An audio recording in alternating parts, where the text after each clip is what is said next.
recording and go live. Oops, nope, that's not gonna work. Come back here. This is the first time I've actually done this myself.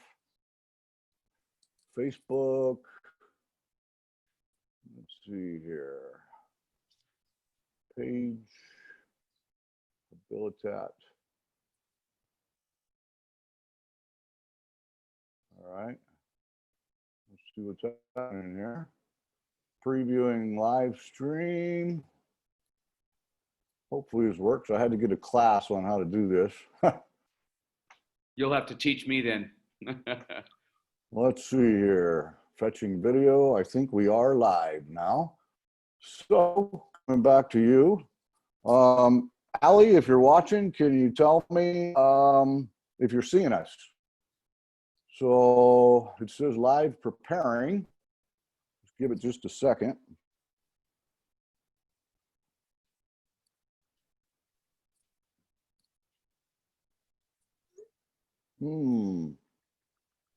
All this technology. I know. It's above my pay grade, brother. Yeah, me too. Let's see. I'm waiting. I have one of our staff watching this. I think we are live, so okay. Let me look on Facebook here and make sure. All this technology. Let's see here. Then we can get started. See if it's live. Everybody bear with us. I'm trying to make sure that we're all connected before we get started here. And I don't see it on Facebook. Well, oh, here we go. Go live.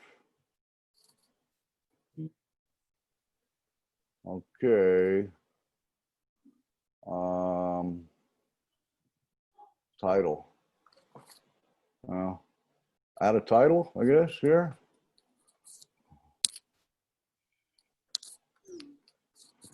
I don't see any. Okay, hang on 1 second.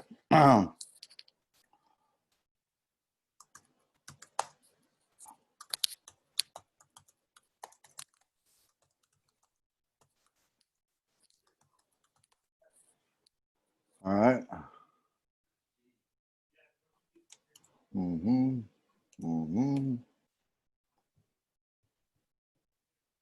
Well, it's not letting me go live. Why is that? Okay, let's try this again.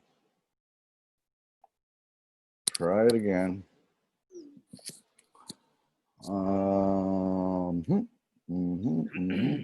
Stop live streaming. Try again here. Live on Facebook. Okay. We'll get it figured out. Yep, take your time. I'm looking on Facebook to see if I see it pop up.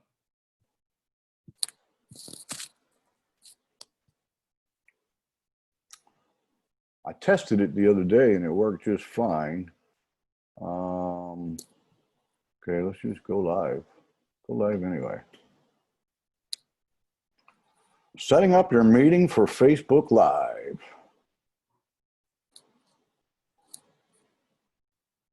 Mine just said meeting is now streaming live on Facebook. All right, so I guess we are live online now. Allie, if you could please confirm. Nice, yep, there it is. All right, so good morning everybody in Hawaii, and if you're on the mainland, good afternoon to you. Today, I'm gonna be talking with Dave Durocher. He is the Executive Director of the Other Side Academy in Salt Lake City. A really good friend of mine, like-minded individual who's doing very similar work to what we're doing here at Habilitat. And just to give a quick little backstory, I met Dave right after they opened the Other Side Academy, and he and I got to talking on the telephone and realized that we had so many things in common. It was very eerie to me because here's a guy that had developed basically the same belief system that we teach here at Habilitat. He had done it independent from Habilitat. He had no affiliation with Habilitat. And it was very refreshing to see that like-minded people were doing this great work in other communities. So thank you very much, Dave, for joining me today. I know you're a busy guy, and I appreciate you taking the time to talk to me today. Thank you, Jeff. I just want to say, since we met each other a few years ago, we instantly connected, and there's not a lot of men I've met over the past decade or two that compare to you. I appreciate you and love what you're doing. Thank you. Well, the feeling is mutual. I'm very impressed with the work that you're doing. So we'll get right into this. So I wanted to start out like, who is Dave Durocher? Who was Dave Durocher, and who is he today? Tell me a little bit about you. Well, I'm the executive director today at the Other Side Academy, but I haven't always been. I was a drug addict for 27 years. I started at an early age, 12 years old, drinking dad's alcohol and replacing it with water. One thing led to another. I was smoking cigarettes, and at age 13, I did my first line of cocaine. Did cocaine for a number of years through high school, somehow managed to graduate. I'm not sure how. But when I graduated from high school, I also graduated from cocaine to methamphetamine, and that's kind of when the wheels fell off. Never really set out to be a drug dealer. That wasn't my intent. I would just pick a little bit up, sell a little to support my habit. I think anybody that's done drugs kind of knows how that works.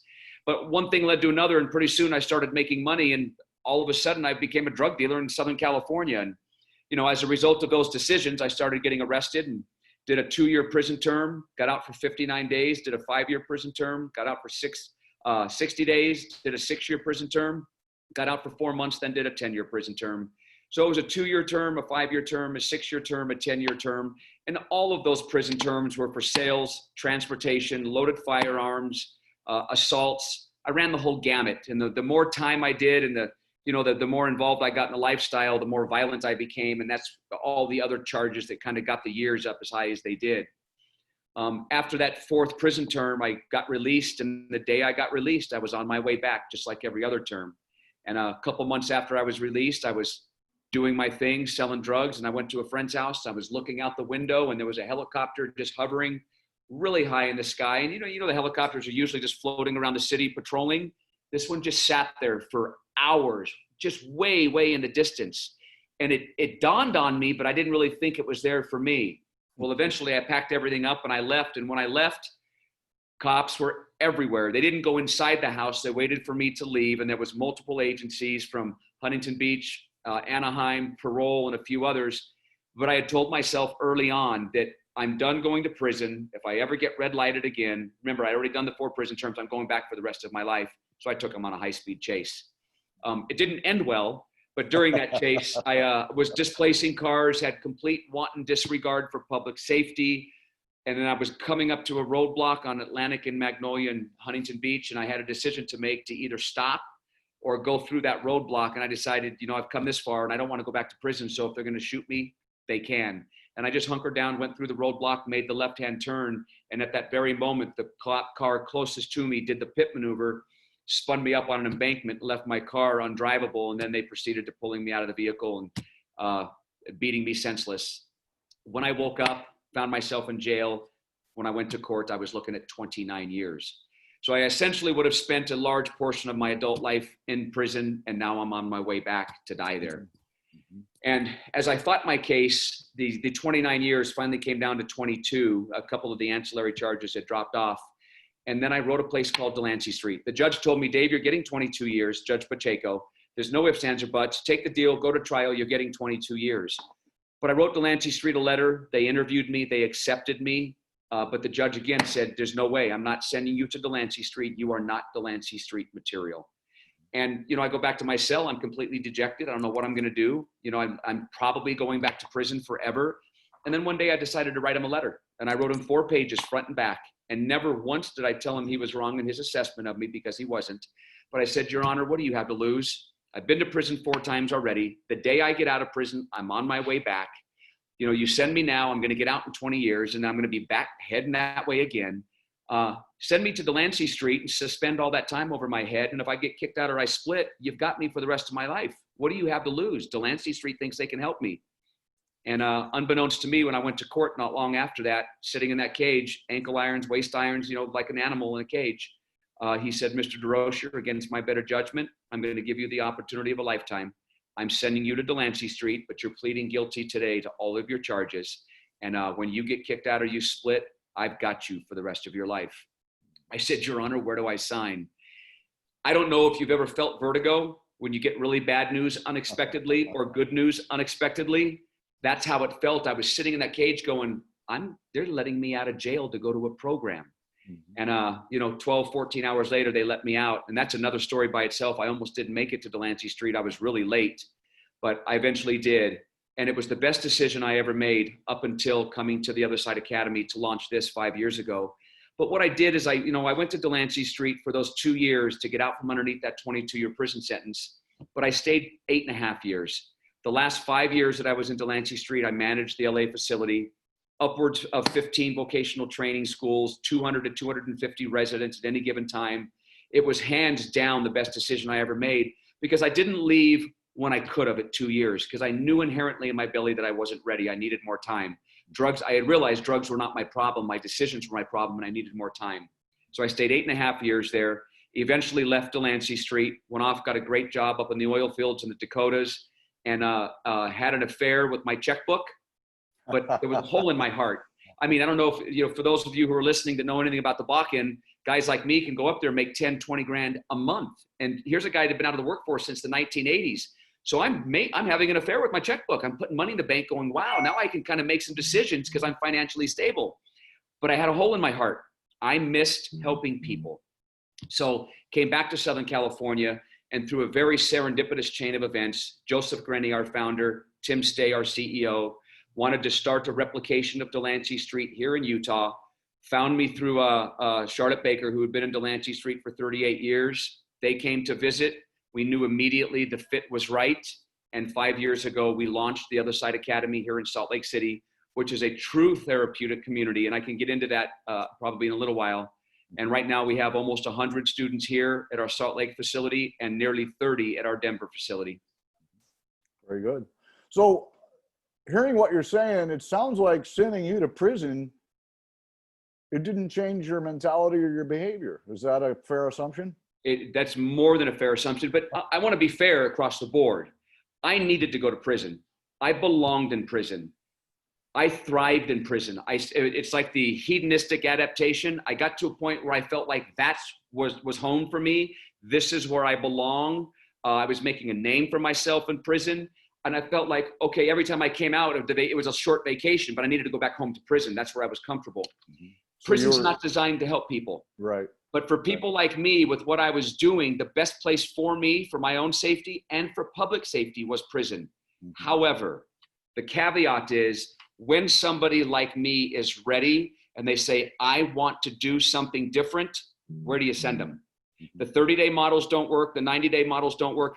By and large, it's not that they don't have merit because they help some, but for people like us who have decades of drug addiction and decades of criminal thinking, you're not going to change that in a 30, 60, 90-day model. You're not going to. It's impossible. That takes practice. Right. That's why Delancey Street was so helpful for me, because it gave me the time I needed to readdress some of those issues and become a decent man again. Mm-hmm. So like Habilitat, the Other Side Academy is like 2 years long. It's known to be a challenging program. Mm-hmm. Tell me a little bit about the Other Side Academy. What is it like?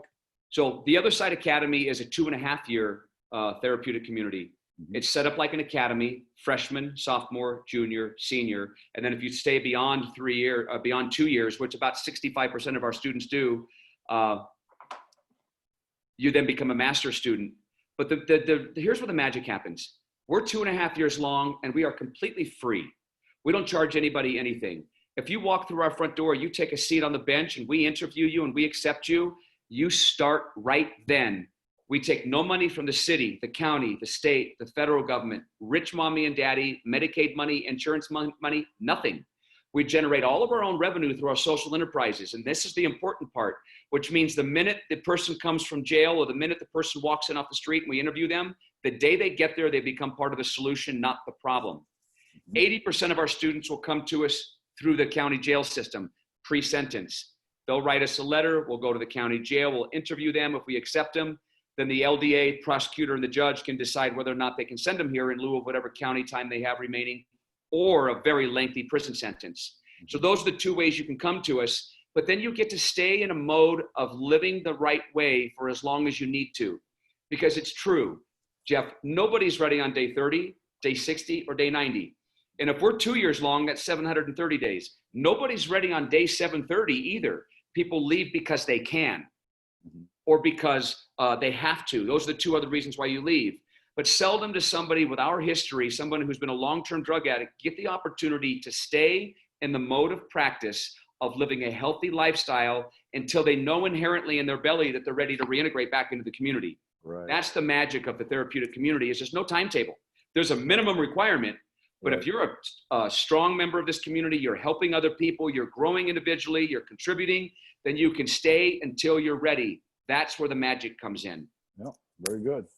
So you're a very busy guy. I talked to you quite a bit, but if you could really quickly, can you describe your, well, let me rephrase that. I run a therapeutic community too. It's a lot of hard work. It takes really good leadership. It takes good management skills. Tell me about your management style, your leadership style. I very seldom make any big decisions on my own. I like to bring in the rest of my staff. I've got a cadre of staff here that were Delancey Street graduates that were in LA with me, Chris and Sharon. I've got Steve and Lola who are managing our Denver facility. And then we have a cadre of students here that we found from other Delancey Street facilities, Bo and Robert. And then I have a handful of students that have come through the program. But my day-to-day operations is managing not just the staff, but the overall health of the organization and the students, making sure that all discipline was done correctly, that everything that the students do, all the mistakes that they make are teaching moments, opportunities for them to learn and see the patterns in their lives. So I'm constantly reviewing all of those things, making sure the social enterprises are running, making sure people aren't getting dirty and contracted up.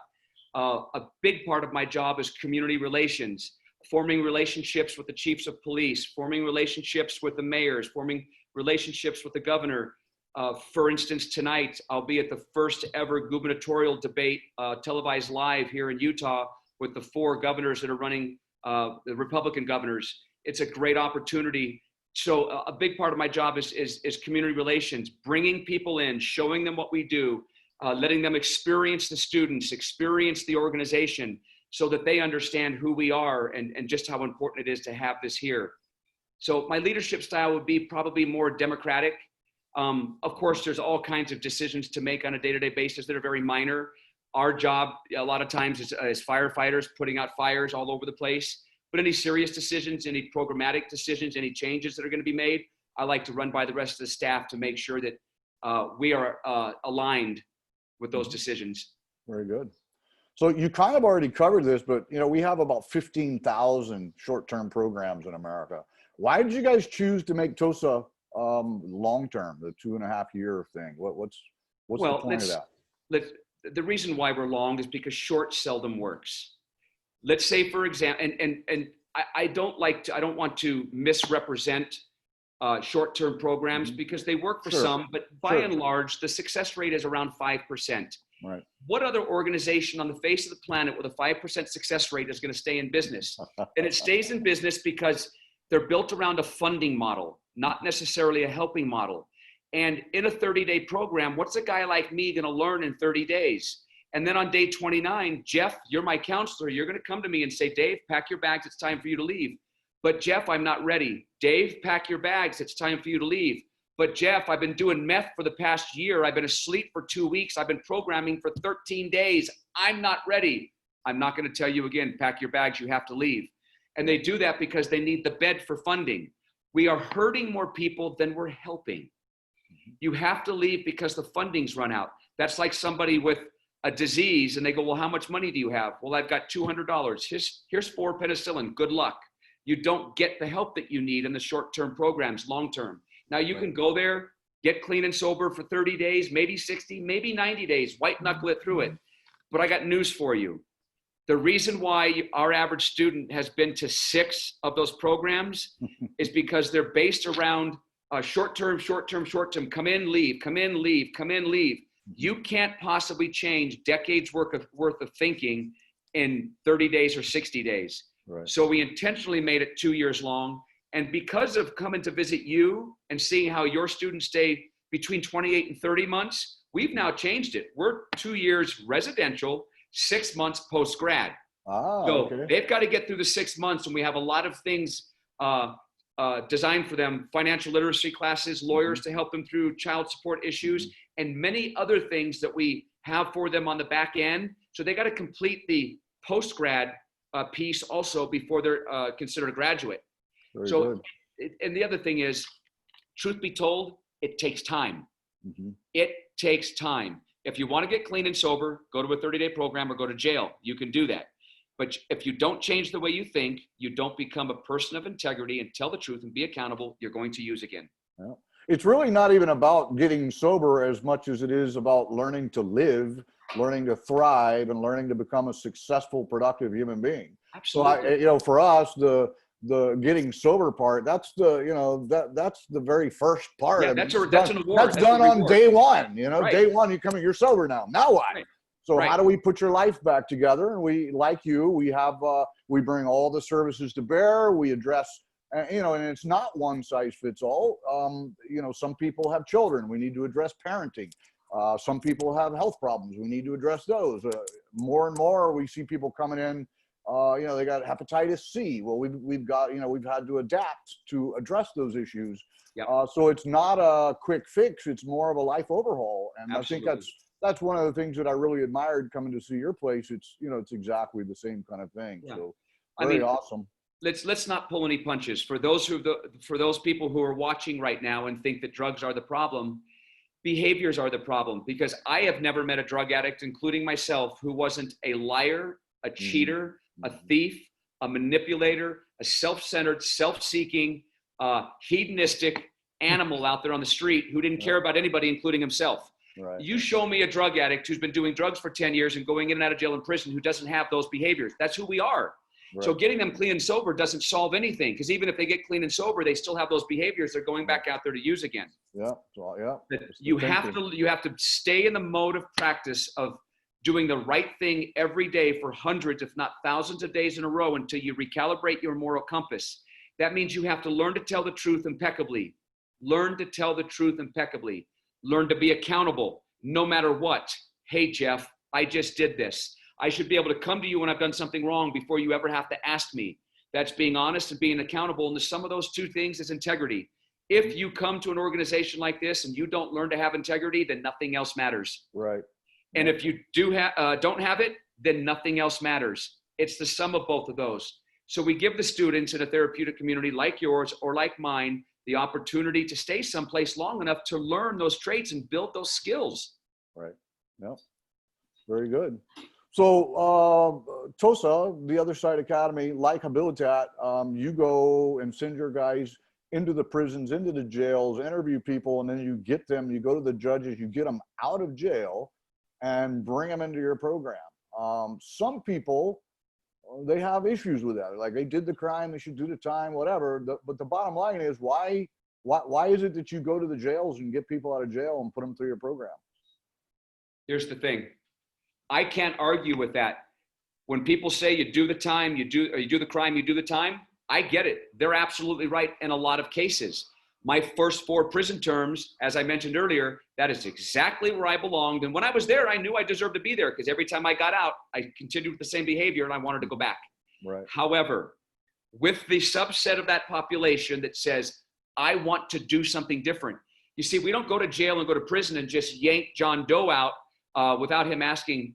We are going to go to people who are begging for an opportunity. They're writing us a letter. They're asking for help. They're articulating that they want to do something different. They're raising their hand saying, I am ready to make it a commitment and an investment in my life. Then and only then will we do the interview. So we're not just going in and taking people out and bringing all the broken people home. They have to show a genuine desire to want to do something different. And then the question is, why wouldn't you? If somebody who's lived that lifestyle for that long finally says, man, I'm at rock bottom, I'm ready. Right. Holy, that's where the magic happens. Right. Is finding those who are ready and then showing them the way. Right. Anybody who disagrees with that, well, that's another conversation altogether. Right. Yeah. Yeah. A lot of people think you can just lock people up and that solves all the problems. Unfortunately, I've been very vocal about this. Yep. Recently, in the last 10, 20 years, it seems that prison and jail have become the de facto place for addicts, homelessness, and mental health. Yep. And there's lots and lots of scientific studies that prove that prison and jail incarceration does not solve those three problems. No, it's hence the big need for organizations like ours. Yep. So let's talk numbers. Annual budget, people served. What does your social enterprise look like? Success rates. Tell me all about that. So last year so we have a number of social enterprises at the Other Side Academy.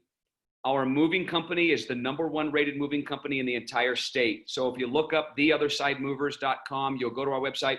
There are hundreds and hundreds and hundreds, literally, of 5-star reviews. We do about 300 moves a month. Then we have 2 thrift boutiques. And when I say thrift boutique, most people think thrift store, Goodwill. You walk in, you go, wow, this place is, you walk into ours, you're going to think you walked into Nordstrom's. I've been there. Yeah, it's nice. You know. Yeah. And you probably want to move just to use our moving company, but you're in Hawaii, you can't do it. Between those 2 social enterprises, the thrift store and the moving company, we generated $3.7 million last year. Wow. $3.7 million. So wait. You're talking a bunch of ex-cons and ex-drug addicts? Yes. Legitimately earned that much revenue? Legitimately. Wow. Our moving company, our thrift stores, $3.7 million. We covered 100% of our operational costs. Now think about that for a second. We have 100 students living on property. If it costs $50,000 a year to house them in jail or prison, multiply that by 100, by a year, it's roughly $35 million a year, whatever that number looks like. It's something along those lines. That you're saving taxpayers. That we're saving taxpayers. Yeah. And if they go to a 30-day program, 60-day program, 90-day program, who's paying for it? They aren't. The taxpayer is. Whether they're paying the insurance, whether it's going through Medicaid, one way or the other, the taxpayer's paying for it. In a therapeutic community, both like yours and mine, we generate all of our own revenue. And that's when the magic happens, because the students become part of the solution rather than part of the problem. They then pay it forward. They take ownership in the thrift store. They take ownership on the moving company. And remember, my average student's been arrested over 25 times. Over 25 times. #1 rated moving company in the entire state. For those of you who are watching, look it up. This is the same population that used to come into your house, take it out your window. Now they wrap it up, take it through the front door, and deliver it to the other side and bring the money home. Because really, realistically, I don't think anybody watching this right now has ever met anybody in their entire life that said, man, Jeff, congratulations on graduation. What are you going to do? Well, I'm going to college. I want to go to work for a moving company. Nobody wants to go to work for a moving company. That's a default position, because moving companies will hire anybody with a pulse, because nobody wants to work there. And if you hire a moving company today, who are you going to get? You're probably going to get somebody on their phone. You're paying them $50 an hour. They probably were drunk the night before, have a beer in the cooler, maybe something illegal in their pocket, and they're on the phone arguing with their girlfriend who's living the same lifestyle as them. That's what you're paying for today. Yeah. You hire our people, they're past all that. They have a mission to generate the revenue that it's going to take to continue to fund their recovery and paying it forward for all those who are coming after them, just like those who did it before them. It becomes about service. Mm-hmm. And work becomes the petri dish. All of those behaviors that we talked about earlier, whether you're on the moving company, whether you're on the thrift store, and now we've started a small construction company called The Other Side Builders. We're doing bathroom remodels, patios, driveways, fencing, thank you very much, and things of that nature. We've started a third social enterprise that generates revenue. And then for those people who aren't on those social enterprises, we have food service, who takes care of over 100 people, 3 meals a day. We do all of our own food preparation and all of our own cooking. We have legal and finance. We have corporate development. All of the departments are ran by the students. So from the very top to the very bottom, every aspect of the organization, except for my 9 staff members, are ran by the students. And you don't have any psychiatrists and all that over there? You're not giving out the blue pills and the red pills? Are you crazy? Let me see if I've got this straight. I can't tell you how many times when I was growing up as a drug addict, my mom and dad would take me to a doctor or a counselor. and I'd be sitting there and I'd be opining about my problems, and I could see the counselor going, oh God, Dave said this on page 37 of the manual I'm supposed to respond with. If you don't have experiential overlap, true life experience, you only know what you think you know. I do not want to take away from counselors and therapists, because there's good ones out there, but the better ones have the experience to draw from. If you don't, you only know what you think you know, and it's hard for us to connect. But in a therapeutic community ran by people just like you who have been there and done that and come out the other side, when I speak to the students, they can't tell me that I don't understand. Are you crazy? You don't understand yet. Right. Yeah. So it's critical that we have this. So what about your success rates? What does that look like? So it's high. It's every bit as high as ours is. It's incredibly high, and it's incredibly high because the men and women who come here are investing in their lives and staying a long time. So I guess the best way to put it is, if you went to a program that was 1 day long, could you change? No. 2 days long? No. 10 days long? No. 30? No. What's that number? That number is different for every single drug addict on the face of the planet. There isn't any two the same that have the same issues to deal with and the same issues to overcome. So you can stay here as long as you need to. And those who stay here longer, our students who stay beyond 3 years have a 92% success rate. 92% have not reoffended. Those who stay 2 years or longer. Not reoffended in how long? At all. Okay, so in the so your first graduates that stayed the long term. First graduates. It's a couple years later now, and yeah, they're not using. You know, no rearrest. Right, no rearrest. Now, people who've stayed 3 years or longer, I only know of a couple that have reoffended that may have graduated nearly 2 years ago. Mm-hmm. Those who stay 2 years, it's ironic.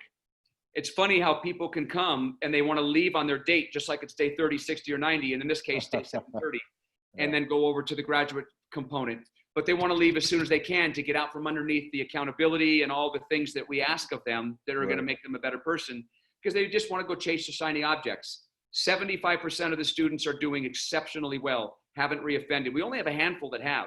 Mm-hmm. And even those that do, they reoffend again, and they seem to get back on track sooner. They go, wow. They go to an outpatient or they go someplace shorter and they take what they learned here and they apply it there and they get right back on track again. Yeah, they learn to pick themselves back up. Yeah, absolutely. Resilient. They learn some resilience. We see that as well. It's hard not to learn here while you're here. Yeah. So I've seen all your stats. Tim sent me all your stats and whatnot. I'm just wondering, like, from your perspective, how the hell do you accomplish that? A lot. And I know what it takes because, you know, we're involved in it, but for the layperson that maybe, or the parent of a kid or whatever, how do you accomplish those kind of numbers? Because it's almost unheard of. People always tell them, when I tell them our stats, they're like, really? How do you do that? And I always tell them, well, we do it the old fashioned way. We work hard at it, you know, but how do you do it? That's exactly it. One of the things that really sets us apart and makes us unique, my staff, you know, there's 3 things I look for in a staff member. You have to have the heart for this kind of work. Mm-hmm. You have to have the aptitude for this kind of work. If you have just the heart and you're not very smart, you're not going to do very well. If you're really smart, but you don't have the heart, you're not going to do very well. If you have the aptitude and you have the heart, then you need the commitment. Mm-hmm. So I'm very critical on who I bring on. If you have the commitment piece, we can probably teach you the other 2 pieces. If you're committed, you probably have the heart already. Mm-hmm. But those, to me, that's the triangle I'm looking for. Mm-hmm. All of my staff, every last staff member in the organization lives on property. We do not punch in at 8 o'clock in the morning and punch out at 5.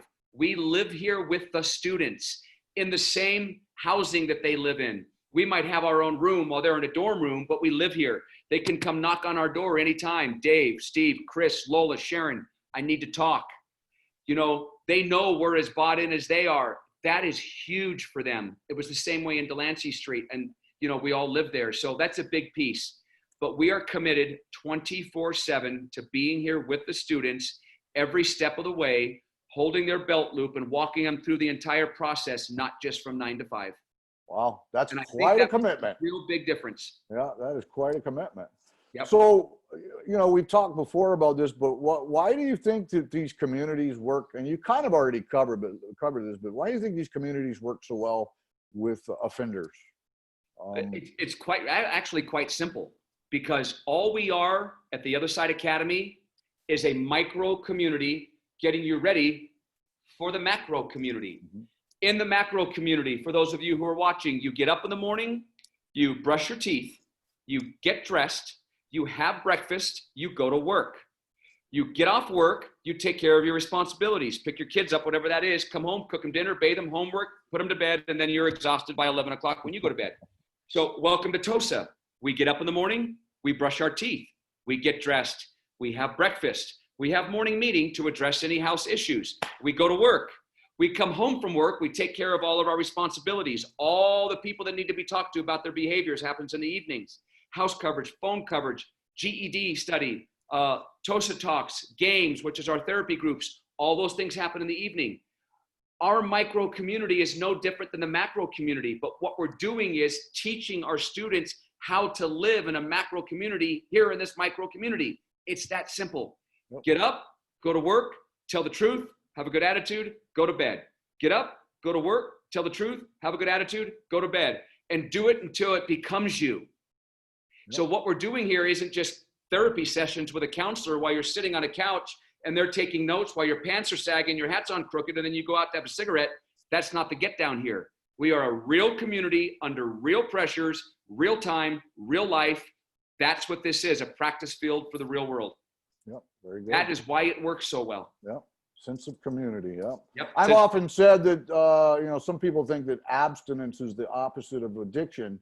I felt like for a long time that sense of community or sense of belonging, sense of belonging to a tribe or whatever is actually the opposite of it. So we both provide a positive environment for people to be a part of a group that, that will take them in the right direction. So go ahead. Programs don't change people. Happy House doesn't, Smiley House doesn't, whatever these other programs don't change people, communities do. Yep. Communities change people. So it's critical that they learn to have connections. The opposite of addiction is addiction is disconnection. Mm-hmm. When you start to reconnect again, because people like us, we lived in the shadows. We were disconnected from our families, disconnected from our communities, disconnected from everything good. You come here, and for some people, they can do it in 2, but sometimes it takes 3 or 4 years to rebuild those connections with a new circle of influence and new people that you're going to carry with you for the rest of your life that's going to hold you accountable and vice versa. Yep, very good. So both of us have spent some extensive time at each other's programs. I've been to yours a couple times now. You've been here. I noticed when I went to visit TOSA, there was some really powerful takeaways there. The obvious sense of community, obvious sense of commitment, not just a very serious commitment from the staff, but also a huge level of commitment from the people in the program. And it was amazing to see that, like Habilitat, but it is amazing to see a bunch of ex-convicts that are getting along together. They're not bickering, they're not fighting, they're not stealing from each other. They're all committed to try and help one another, down the path or whatever. And I was very impressed with your infrastructure.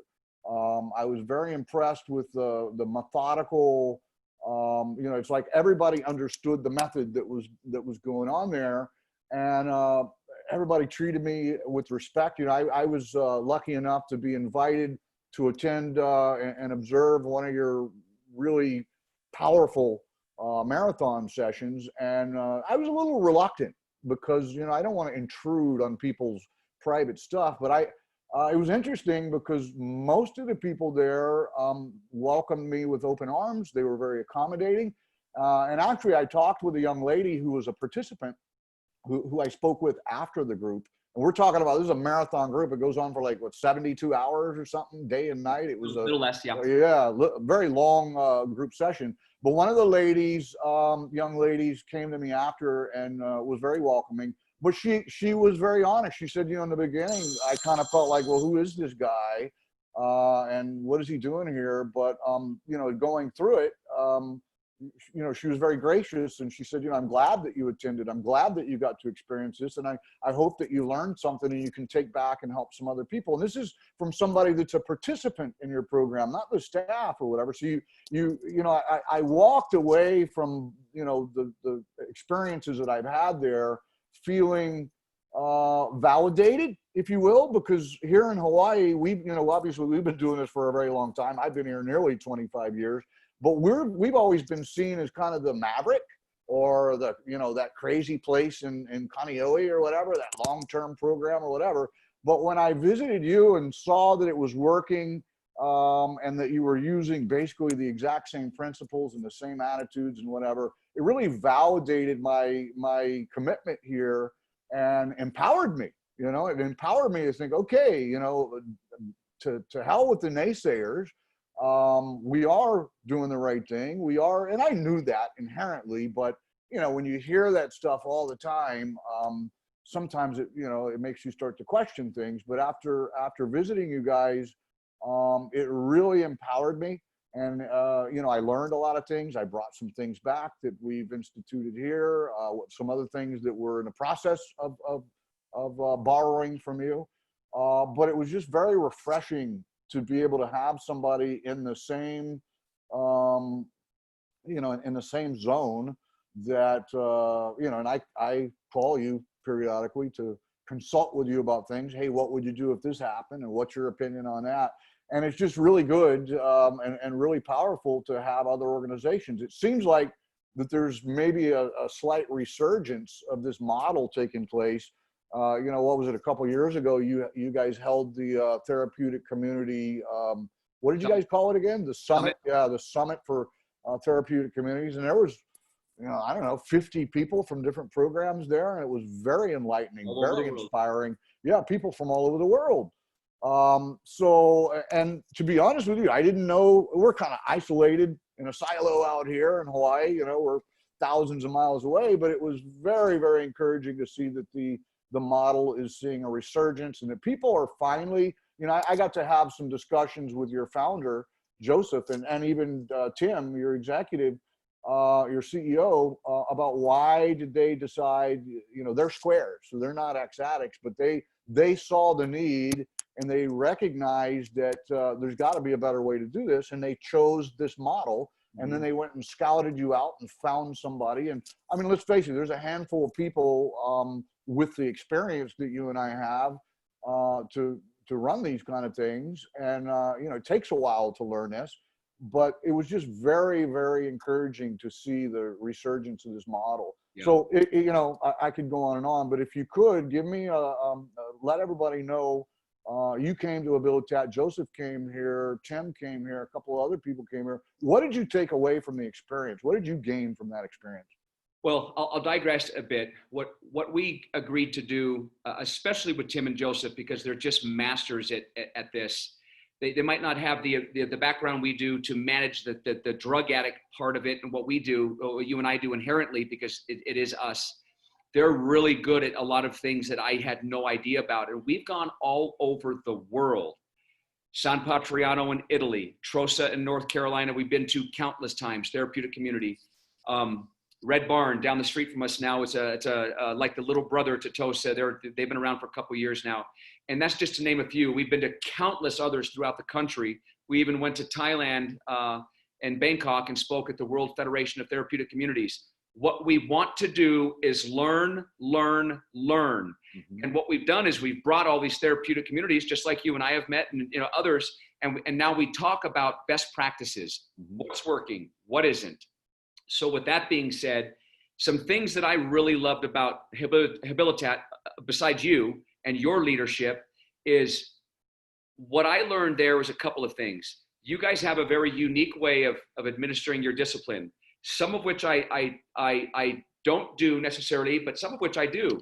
You guys have unique ways sometimes, very creative ways to do things. And I've done things a little bit differently. Like never before when I would give a contract, which is a form of discipline for a very egregious act, whatever that might be, we'd give very 7-day contract, 10-day contract, 2-week contract. Sometimes now I give open-ended contracts. Mm-hmm. You are on contract until you prove that you're ready to come off and you're going to start acting right. That came from you guys. It's a form of what you do, not necessarily that piece, but that's where we learned it. Mm-hmm. The 30 months, we were 2 years long. You guys are closer to 30 months. We took that additional 6 months and we're doing something else with it. We've done that. Heck, your org board right there in your office, that's right to your right now, or to your left, right? Left, yeah. I now have a beautiful one on my wall that you saw last time you were here and said, that's nicer than mine. Yeah.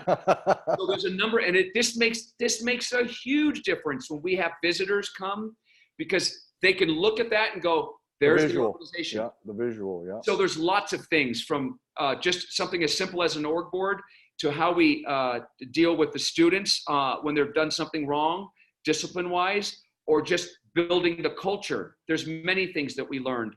I think I probably learned more from Habilitat than I have from some of the other programs. A lot of the other programs, I learned a lot of things not to do, which is just as valuable as learning things you do. Sure. Yeah. Sure. I can't tell you how many places we've gone to and we said, whoa, we're not going to do that. We're not going to do that. We're not going to. Thank God we're not doing that. Yeah. You know, but there's a lot of value in that as well. Yeah. And I think it's made us better, but we're never done. We're constantly trying to learn. And when we hear of other places, we reach out to them and we do just this. We'll either go there or, you know, in recent months, we have our Zoom calls. Yeah. So obviously TOSA seems to be gaining traction. I mean, when I first sat in one of the first meetings at the summit, and Joseph was talking about, I'm going to put a bench in every city. You know, I started to calculate in my head, like, wow, that's very ambitious. And knowing the challenges of even running one facility, I thought, wow, that's a very ambitious thing to say. Yep. But you guys are actually spreading around the country. So you set up in Salt Lake City, you opened one in Denver, you're looking at several other cities. I'm just wondering, how in the world do you move into a city and convince the communities to back you? Because, you know, there's this whole thing like, yeah, they should get some help, but not in my neighborhood kind of thing. Yep. How do you go about that, Dave? You know, we've been very intentional. When we first started, so our headquarters is Salt Lake. This is where we started.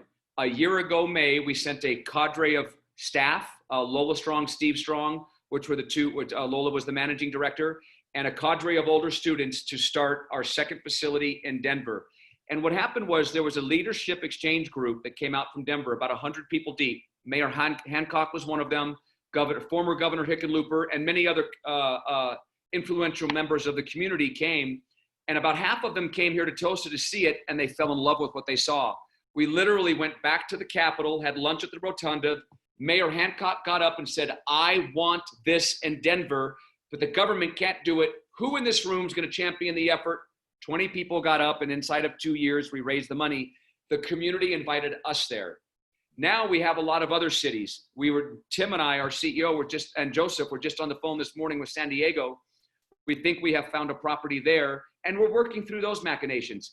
And it is a challenge to convince the community, but the more therapeutic communities we have, Salt Lake City, Denver, the more we have to leverage to show them this is what it looks like, not what you think it looks like.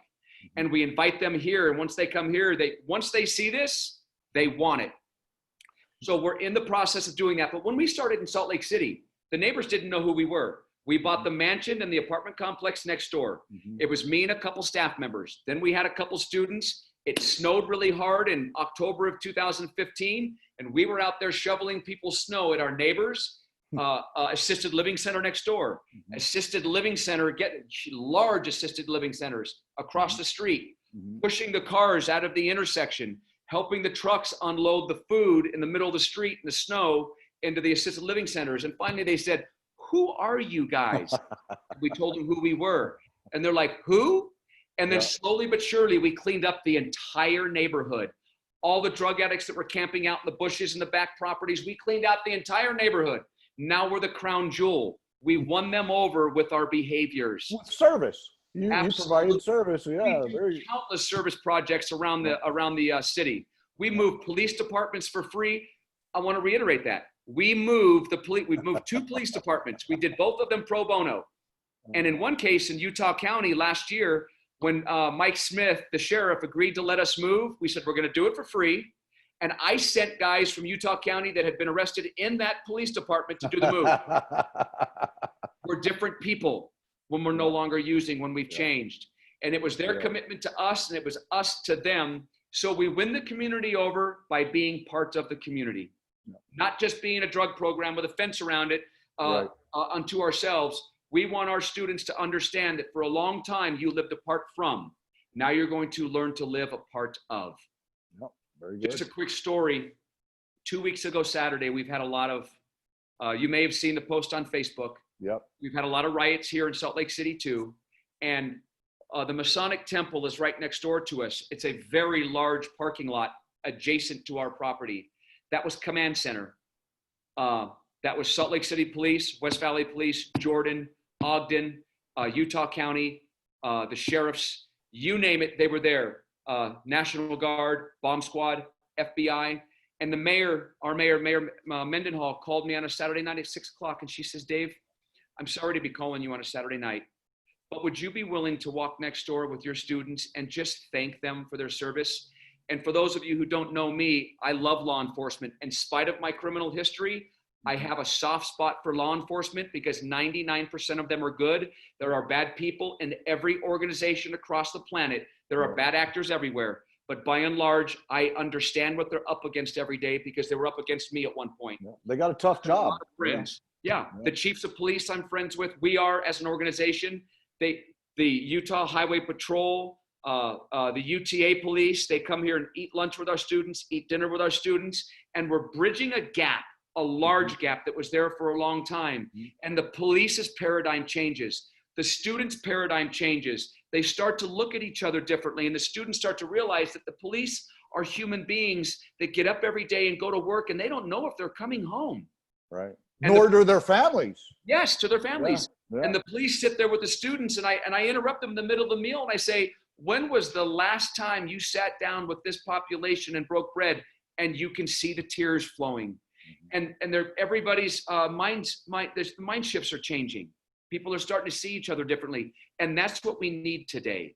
So that was a wonderful experience for the students and for the law enforcement. And there was people crying, and it was just a wonderful experience. And since that's happened, Mayor Mendenhall and Chief Brown here and myself and Tim and Joseph are going to meet on July 1st.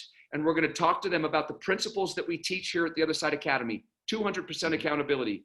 I'm 100% accountable for me, and I'm 100% accountable for you, and teach them the methods and how we implement those methods here. And if you can take this population, the student's been arrested 25 times, and change them into a law-abiding citizen, you can take the police and teach them to be accountable for each other and have peer-to-peer feedback. If you can wear the badge and pack the gun, but you can't sit in a room and listen to feedback from your peers, then you shouldn't be wearing neither of those. So are you going to bring them into a game? I'm bringing them into a game. You're kidding me. I'm not kidding you.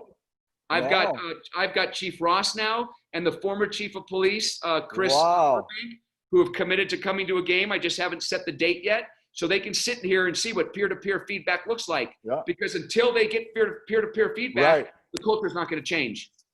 That's awesome, Dave. What we're implementing here, we want to be part of the solution, never part of the problem going forward.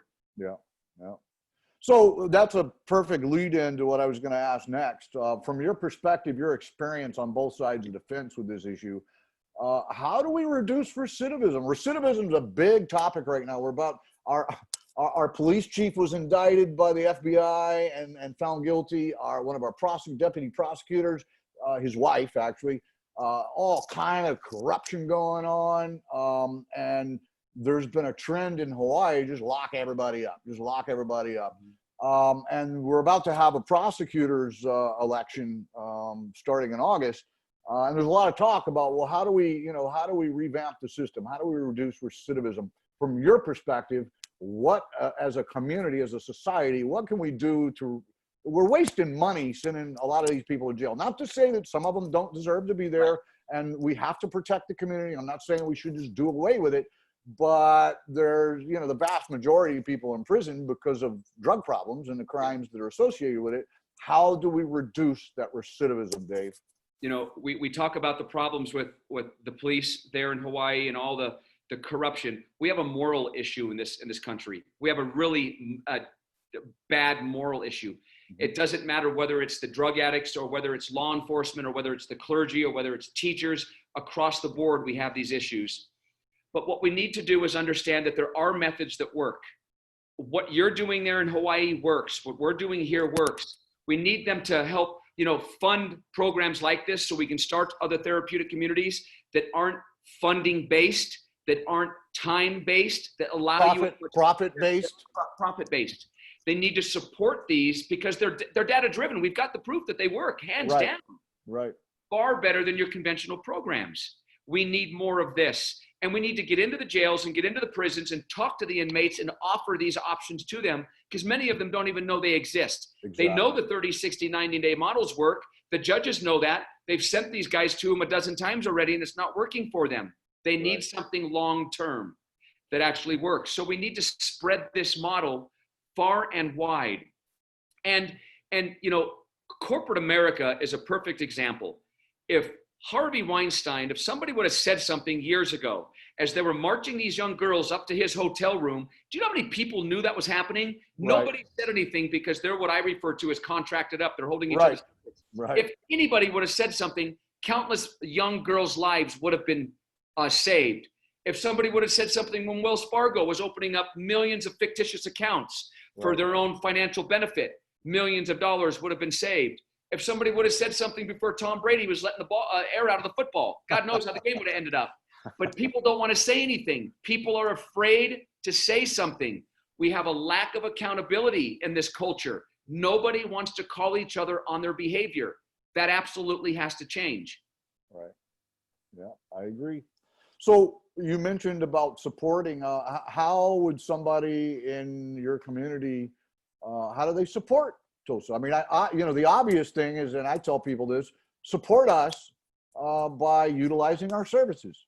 Support us by attending our events. Support us by backing, you know, our efforts. We're not the kind of organization that walks around saying, you know, gimme, gimme, gimme. We've always wanted to provide either a product or a service, and you can support us by buying those products and services. In your community, how does the greater community support the efforts that you're making here? That's one of the biggest ways is use our moving company when you want to move, or even if you don't, just for the experience, you'll be glad that you did. We'll move you right back, no big deal. Or shop at our thrift stores, not just shopping at the thrift stores, but donating to our thrift stores, because it's a huge revenue source for us. And that's all tax deductible, right? All tax deductible. Yes, please. Yes, it is tax deductible. And you know, as we continue to expand, if we were just going to stay here in Salt Lake City and this was it, we're generating enough revenue now to cover all of our expenses. But we have loftier goals. You mentioned it earlier. We want to have benches in every city. That might be a little lofty, but we are, you know, we've already got 2. We're looking at site 3. We've already got eyes on 4 and 5 a couple of years down the road. But help us financially, because these things cost money. We have to have about 2 years worth of runway money for the first 2 years of operational costs before we become self-sufficient. Here in Salt Lake City, when we started, you know, as we sat down with Joseph and Tim and the rest of the team, we promised them that inside of 2 years, we'd be self-sustaining. Between month 17 and 18, we hit that mark, and we've been there ever since. Yep. And now some of the money that we make is going into the remodel of some of the properties. We just purchased the assisted living center next door so we can take more students. But as we expand, we need the capital money as well. So you got about 100 people there, about the same as us. Why don't you have 500 people? I mean, why not 1,000 people? San Patriano in Italy had about 1,400 people there a couple of years ago when we went there. They're on 550 acres of land. It's literally a city unto itself. And what they figured out was you can't have 500 people and have a sense of community. It's too big. Exactly. The magic number is right around 150, give or take 10%, depending on how fast you bring them in and how strong your staff is and students are, how strong the culture is to keep them glued together. So you've got to bring them in slowly, integrate them in, and get them to buy in and plant their stake. That is an art by itself. Yep.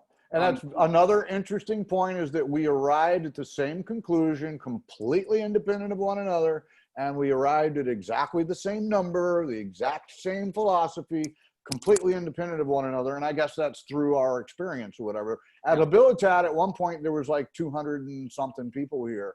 And I was here at that time, my first go around here. But what happens is when it gets too large, people start to slip through the cracks.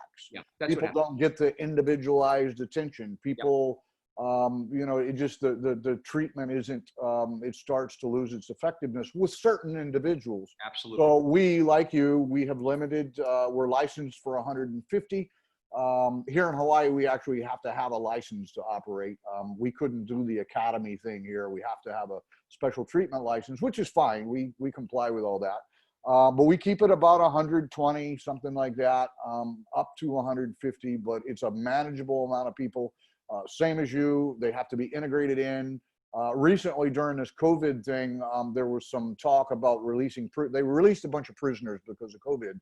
And we were reached out to by some of the authorities, like, hey, can you take 50 people at one time? I was like, no, we can't do that. That's not the way it works. It's not even ethical. It wouldn't work. It would cause a ruckus. So we didn't do that. But we have continued to take people throughout COVID. And it's my understanding you have too, with a lot of very specific precautions to make sure that the community doesn't get infected. And everything's fine. We haven't had any problem with that. So it's interesting to me that we came to those same conclusions. I do want to be respectful of your time. I know you're as busy as I am. I did have one other question. And basically it's a real simple question. What do you think is the most important message that you would like to communicate on this Zoom call to the greater community, people's parents who are watching, whatever, other professionals, other service providers? What's your message, Dave? That invariably across the board change is possible. But we have to start looking at it differently than we have for a long time. I think for decades in this country, we continually do the same thing over and over and over again to no avail. That we need more time if we want people to genuinely change. So the message is for any families out there, anybody out there who want their son, their daughter, their brother, their sister, their mom or dad, whoever, to get help, to consider sending them to Hawaii, to Habilitat, to the Other Side Academy, or a therapeutic community, not just where they can get clean and sober. We need to get away from clean and sober. You get that for free when you change, or we can continue to get people clean and sober and they don't change and they're going to use again. We've got to change that mindset. It has to be about change, not clean and sober. You're going to get that for free. So as you come across people who need help, reach out. We will interview them over the phone. It doesn't matter what state they're in. If they're on paper, it's a little more difficult, but if they're not, then we will help get them here. So what do you mean? What do you mean by on paper? I'm sorry, if they're on parole or probation, then they have to get an interstate compact. It's a little more complicated. It can be done, but I've got people here represented from about 7 or 8 different states, most of which came to us that were not on parole or probation. But the whole country is now looking at this model, and we're getting people from all over the place. So ultimately, the message is people can change. They can change. When they raise their hand and they're ready to do something different, they just need someplace to go that's conducive to change. No, very good. So is there anything else you'd like to say, Dave, before we move on with our busy days? Jeff, just thank you for this opportunity. I love you. I love what you're doing over there at Habilitat. This is in your blood. It's in mine. And I've said this before a lot of times that, I spent the first half of my life helping people die. I'm going to spend the rest of it helping them live. Amen. It is my mission. And this is the best high I've ever had. And there is no come down. When your life is about serving others, there's no greater purpose. There's no greater meaning. This is it. When you get up every morning and you know, what can I do better? And you go to bed every night going, what can I do better to just help improve the human condition? What better mission is there than that? Yep, very good.